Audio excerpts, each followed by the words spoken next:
Praise the Lord, saints. Welcome to Wednesday Night Bible Study. I'm really glad you guys are able to tune in with us and spend a little time with us tonight.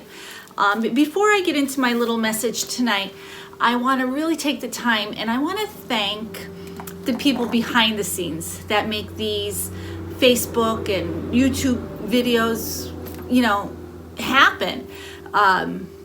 Honestly, we couldn't do it without them. The people who really have stepped up and helped us do this. I especially want to thank, the younger ones that really did step up. Tiffany, Philip, Anthony. Anthony puts these together. He makes sure our videos are up online every week and for every service. He really does do a lot behind the scenes, just as well as Tiffany and Philip. And it's just amazing what that generation could do with the computer. Because honestly, I don't know about Pastor Phil, but I drive poor Anthony nuts. I don't even know how to download a video. I couldn't do it without him. And really, honestly, they make us look so good every time that you guys see us. Really, it's them behind the scenes. So I just really wanted to take a minute and thank them. And also, I want to thank Brother Ed. He made it possible for us last night to do our first Zoom, and we held communion on Zoom, and it was amazing. Brother Ed did a fabulous job, and I'm so grateful that for him and all he does, just to be on Zoom and just to see, the saints and their faces, and to see Brother Mike Bannon and Sister Rita, the kids that were on, Anthony, Daniel, Keegan, all the kids, just to see the kids again. Oh my gosh, you don't realize what you miss, until it's not there anymore.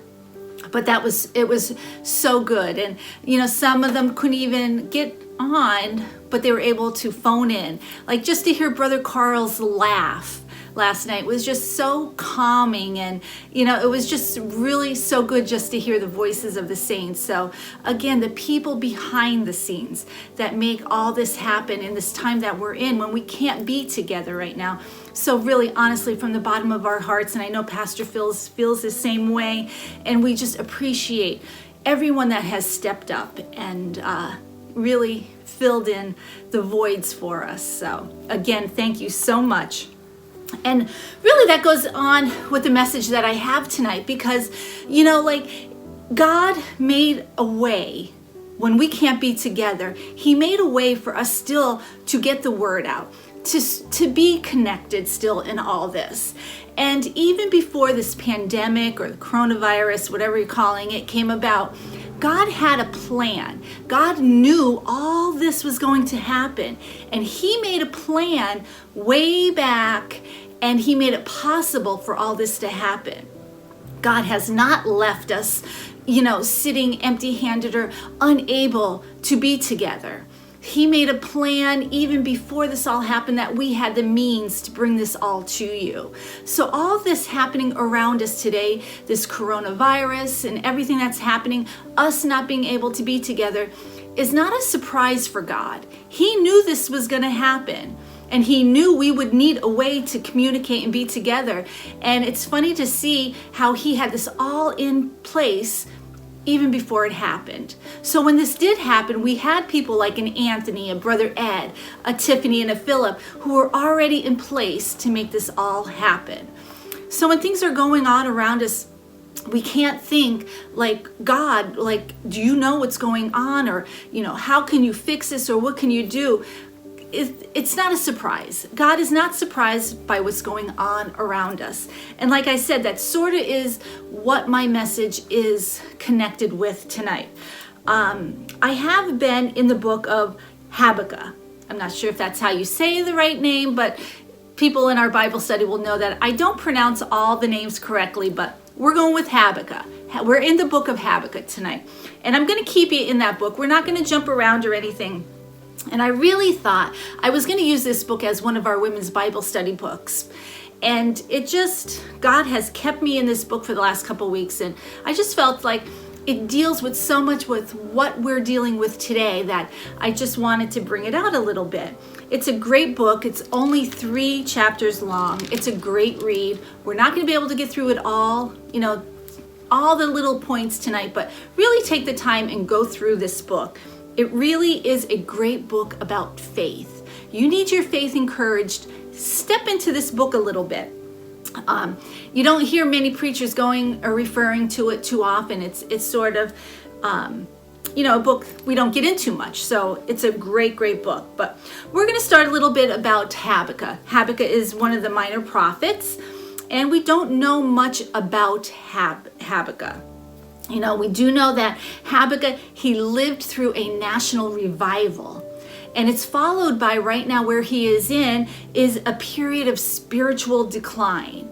He lived through a national revival when everyone was worshiping and everyone was really worshiping God. And that has slowly declined. And, he's living in an era where there's a lot of sin around him. There's a lot of injustice around him. And he longs for that revival. When we all get together in our conventions and we're all together in that revival, and that's what he had that at one time. And it's not there anymore. And he's just longing. He sees everything going on around him in the world, and it's not good. Like all the sin and, the worshiping of the other idols and stuff. And he gets frustrated. He's very frustrated at, where we pick him up here.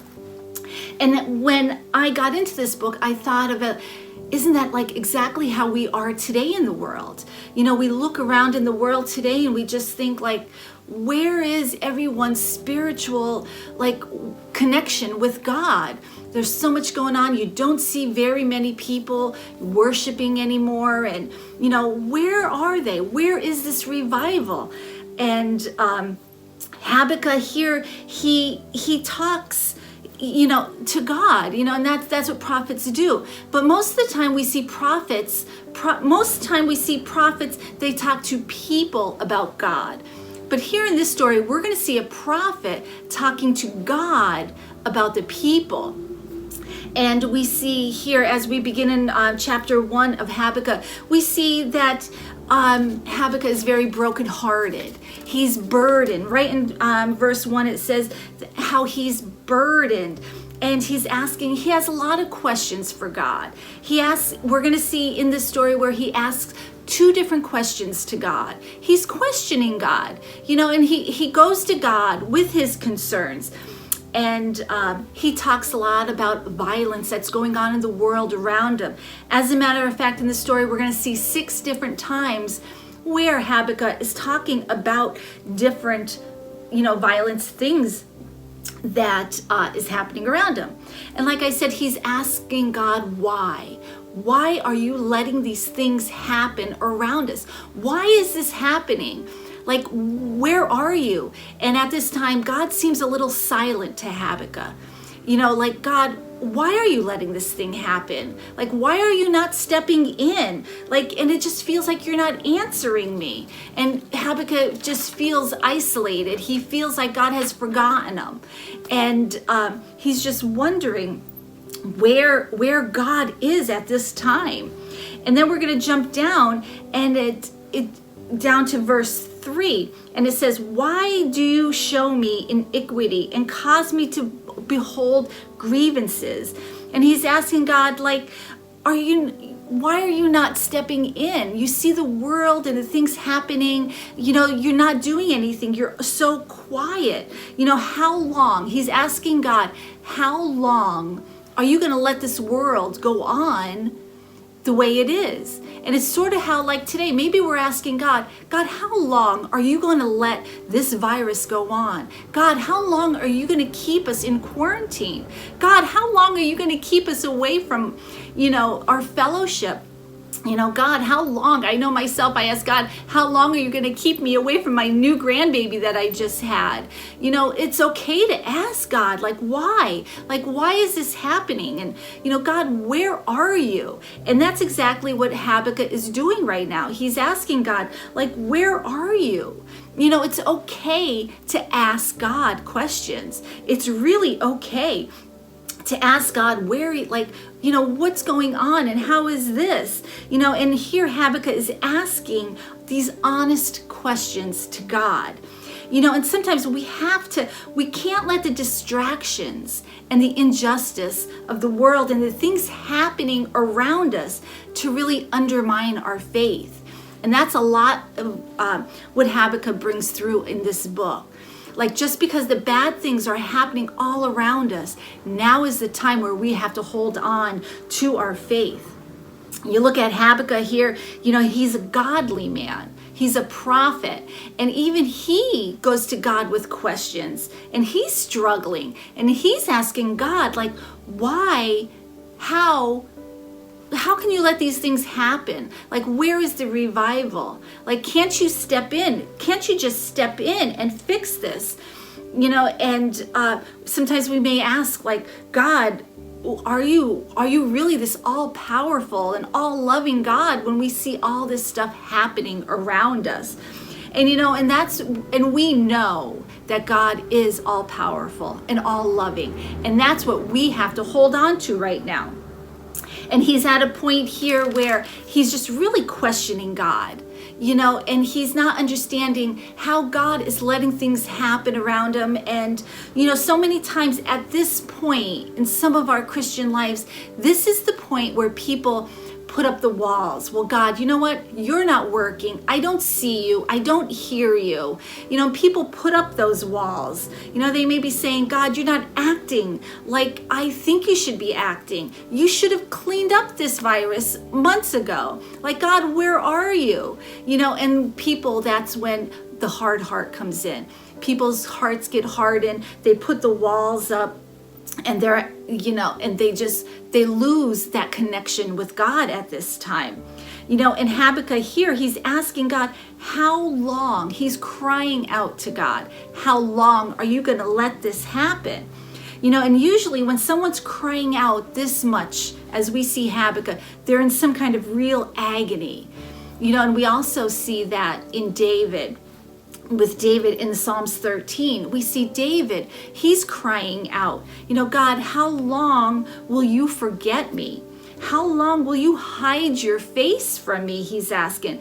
And like I said, these are all really honest questions that we may have for God right now at this point. But again, don't let those distractions of what's going on around us or in this world really undermine us right now with our faith. And a lot of times, like I said, we distance ourselves from God when we don't see him working or the way we think that he should be working. And a lot of times we walk away from God. And it's now the time that we should be holding on. We're going to jump down to verse 5 right now. And it says, and this is where God is going to answer. This is where God is going to answer Habakkuk right now. God always reveals himself in those who seek him. The story of Job, I talked about Job a little bit last time. Job, he cried out to God. In Paul, we see Paul, he wrestled with a thorn in his flesh, but he keeps seeking God. Even though he cried out, he kept seeking God. He kept seeking God's face as he cried out. We see Mary, she was pregnant and she cried out. She didn't understand, how could this be? But she kept seeking God. And that's the answer. Even though we don't understand, it's okay to ask God why. But as long as we keep seeking him, we need to keep seeking him. Even when we may not understand, we need to keep seeking God. When you go to God, when you're sincere, God is going to come to you. He is going to answer. Then in verse 5, we're going to read that. It says, behold you among the hearted and regard and wonder marvelously, for I will work a work in your days, which you will not believe, though it be told to you. God starts to explain to Habakkuk how he's going to resolve this situation, how he's going to come through and how he's going to do it. But you know what? When God starts talking to Habakkuk, Habakkuk doesn't agree with how God is going to deal with it. Habakkuk doesn't agree maybe with God on his timing. Habakkuk doesn't agree with God on who he's going to use to solve these problems that they're in right now. And Habakkuk just doesn't agree with it. It's not the way Habakkuk would have had it done. It's not the way maybe Habakkuk wanted it done. God is not using the people that Habakkuk wanted him to use. And Habakkuk just does not agree with the way God is handling it. And as I was going through this, I really thought he reminded me so much of another prophet in the Bible. He reminded me of Jonah. Jonah did not agree with how God was handling the situation he was in. But the only difference here was that Jonah ran away from God. And here we have Habakkuk. Instead of running away from God, Habakkuk is running towards God. And a lot of times that's what happens is when we don't agree, or maybe we don't understand what God wants for us, we think we know what's best and we run away from God instead of staying and listening to what God has to say. We're going to jump down now to verse 12. Now we have Habakkuk here. God is telling him how he's going to do it. And God is telling him, I'm going to tell you how I'm going to resolve this situation. And you might not like it, but this is the way it has to be done. And down in verse 12, we see here that Habakkuk is really having a hard time. He's having a hard time with, the way Jesus wants it done. Like we have, we want this virus over right now. We want to get back to our normal routine, but we have to be patient. We have to see God has a plan, but he's going to have to stay in faith. Just like we need to stay in faith, Habakkuk here has to stay and he has to wait. We may not agree, we may not understand what God does, but we just have to wait. Habakkuk here goes from faith to asking to faith. And he's going to hold on to his faith. And in the end, it's his faith that what is going to bring Habakkuk through. In verse 12, it shows that Habakkuk is having a really hard time, but he's going to stay in the faith. Verse 12 says, "Art thou not from everlasting, O Lord, my God, my Holy One? We shall not die, O Lord. Thou hast ordained them for judgment. Almighty God, thou hast established them for correction." So Habakkuk is saying, all right, Lord, I'm going to trust you. I am just going to trust you. I'm going to go by your word, and I am going to wait, and I am going to let you lead where I should follow. And he's asking God here, help me understand. Help me understand what you're doing and how you're going to work. And I just want to go over one thing. There's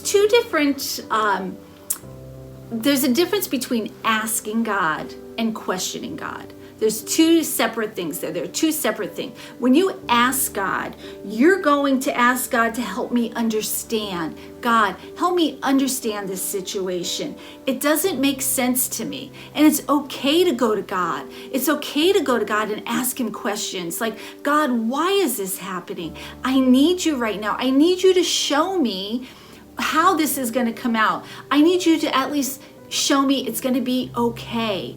And it's all right for you to go to God and ask those questions.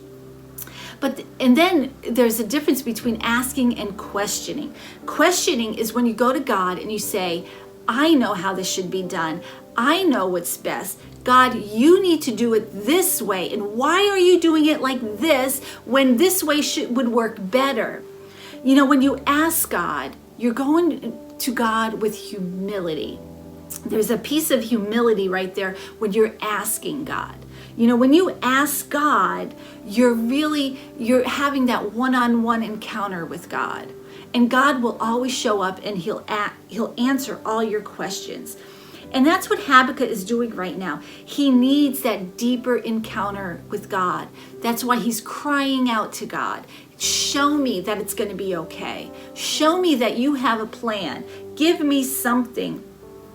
And we can't just settle for that deep, we need more. We need that encounter, that deep encounter. That's why worship is so important, and having that connection with God. Sometimes when you cannot see God's hand in the situation, we need to be able to trust God's heart that he knows. So then here in chapter 1, that's where we have Habakkuk right here. He's not so sure, but he's going to trust God. I'm not so sure about this virus, and I'm not so sure when it's going to end. I'm not so sure when we're going to be able to get back to work, or I'm not so sure how, when we're going to be able to get back to fellowship. But you know what? I'm going to trust God. And that's where Habakkuk is right now. He's not too sure about his surroundings in the world, but he's going to trust God right now.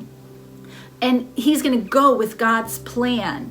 And in chapter 2, we're going to go down to chapter 2, and it starts out in verse 1, where it says, I will stand upon my watch, and I will set me upon the tower, and I will watch to see what he will say to me, and what I shall answer when I am reproved. So what he's saying right now is, I'm going to wait. I'm going to be patient. I'm going to watch. Lord, I'm going to trust you in this situation, and I'm just going to sit here, and I'm going to follow your lead. I'm going to wait, and I'm going to watch. And then it goes on in the second and third verse, and God tells him to write this down, write this vision down, write these things down that I'm telling you, so the next generations and people after you are going to be able to see this, because it says it's going to come in an appointed time in verse 3. So God doesn't exactly tell Habakkuk when this is going to happen or how he's going to do it, but he's telling it's going to be in an appointed time to write these things down. So everybody, he says, wait for it, because it will surely come. It will not tarry. So he tells him to write these things down on tablets, because it's going to happen in my time. Habakkuk, it's not going to happen in your time. This virus isn't going to leave us in my time. It's going to happen in God's time. And then in verse 4, pastors talking, and each message that we bring out now, we're going to talk about powerful words in our messages, like how powerful words are in the Bible, and how they help us, and how God used them, and just how they came about. And there's some really powerful words in verse 4, and we're going to read that here. And it says, behold, his soul which is lifted up is not upright in him, but the just shall live by his faith. That right there is that statement right there in verse 4 is very, very important. That right there, the just shall live by his faith. They are powerful words right there. And they are the most quoted words in the New Testament. Paul has quoted those words throughout in 3 different books in the New Testament. He quoted it in Romans 1:17. He quoted that in Galatians 3:11. He quoted it in Hebrews 10:13. And that is so important. Like I said, it's one of the most quoted in the New Testament. Paul used it to show that they just live by faith. We need to live by faith. It's not the law. Being under the law isn't the way to be found just before God. It's only living by faith. That's how the just is going to make it, by living by your faith. Through it all, at this point, it's proven that Habakkuk couldn't understand why God wouldn't judge a sinful nation.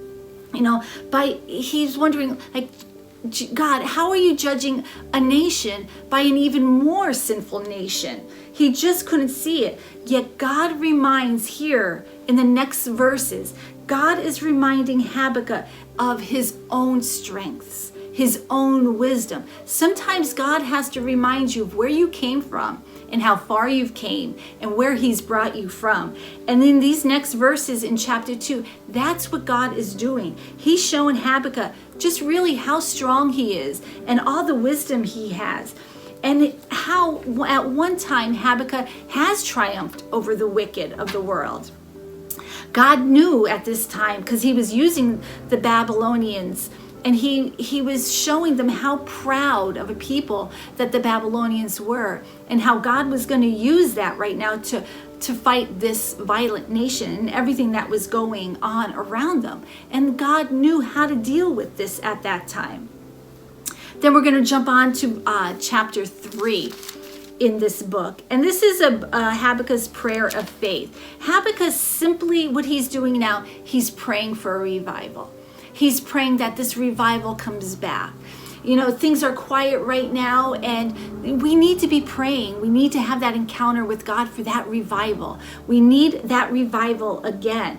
And he knows that he knew how God worked once, and he knew that God would do it again. God always will come through, and he'll do it again. And that's what Habakkuk here in chapter 3 is doing.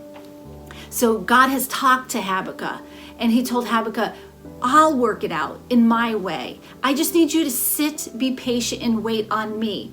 And then Habakkuk goes and he sits and he questions God. He asks him why, show me, I need to know, why is this happening? And Habakkuk holds on to his faith, and he sits and he waits on God. He waits on God to do. So while he's sitting and waiting, he starts praying. And that's what verse 3 is. He's sitting there and he's waiting on God, and he's praying. He's praying for a revival. He's not praying for himself. He's not praying that his situation gets better. He's not praying that this virus is going to be gone. But what he starts praying for is, Lord, help these sinful nations around me. Help everyone around me in this time see your goodness through this. Lord, let these people who are battling this coronavirus and are being healed, let them see your hand in it. And that's how he's praying right now in chapter 3.